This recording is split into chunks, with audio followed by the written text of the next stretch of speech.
You are about to enjoy a production of the Ella Wellness Network. This is Wellness Fixes the Pod. I'm your host, Dr. Kelsey Vick, and we are about to get hotter and smarter in 5. Let's get into it.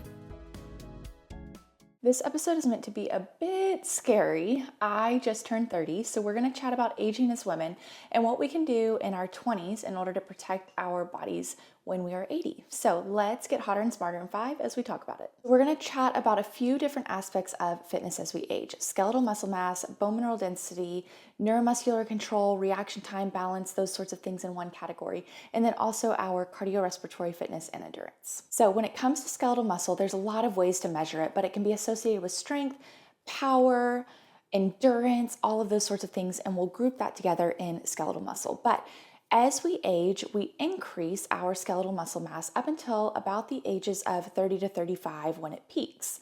After the ages of 30 to 35, it is a lot harder to increase our skeletal muscle mass that linearly. And if we're not constantly working on it, it can actually decrease linearly. So if we're not strength training, it can actually decrease.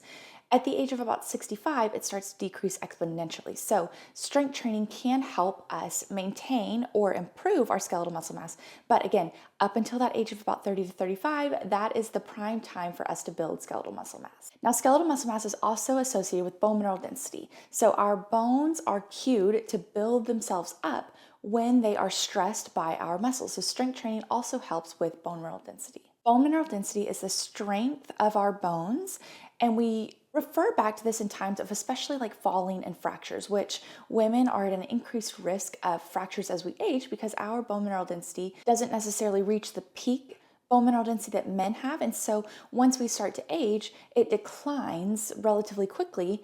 And that's where when we fall or have a certain trip, again, coming back to that reaction time, neuromuscular control, we can have some of those fractures a little bit easier. So bone mineral density peaks around the age of 25. That's where bone building outpaces the bone breakdown. That's the natural process that happens in our body.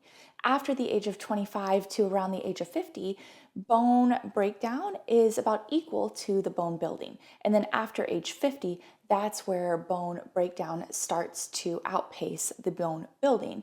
That, again, adding in some of that strength training can help us offset that loss. So looking to the next category: balance, reaction time, and neuromuscular control. So our body's ability for the nervous system to communicate with our skeletal muscles in order to move our body to react quickly to a certain trip over, like the transition from carpet to tile or something as we age, again, or a rug, like little crease that we might not see, and we might need to react really quickly in order to respond appropriately and not fall as we age. So as we get older, our muscle fibers shift from more of those fast twitch, fast reaction time fibers to more of the endurance postural fibers. So we have to work on our power in order to help preserve some of those fibers. The other thing that's lost, again, if we don't use it, we lose it. So our ability for the nervous system to communicate with those muscles also decreases, also slows down.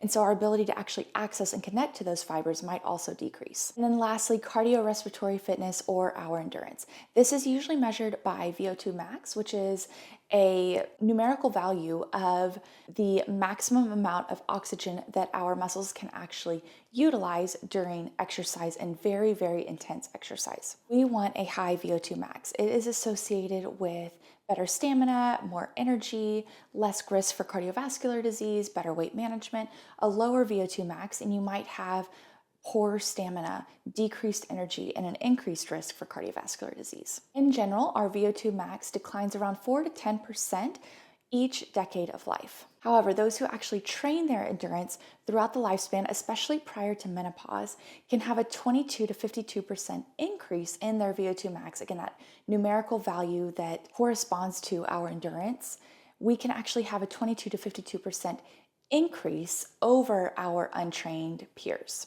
So given all of these scary values, it is so important in our 20s to actually strength train, actually push those muscles, increase that stimulus to those muscles so that our muscle strength can increase, our skeletal muscle mass can increase, our power can increase.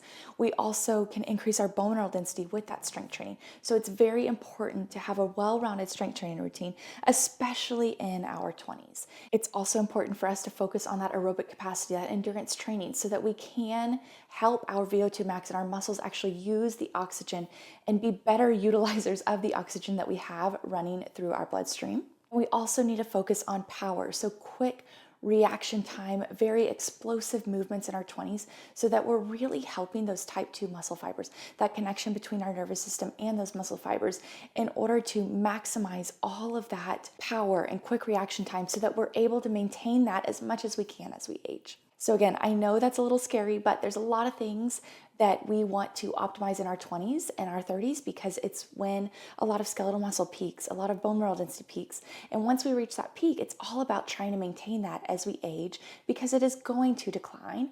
But if we can really focus on some of these training variables, we can really set our bodies up for success when we're 80. So here's to getting hotter and smarter in 5, focusing on all of these variables in our 20s so that our 80-year-old selves will thank us.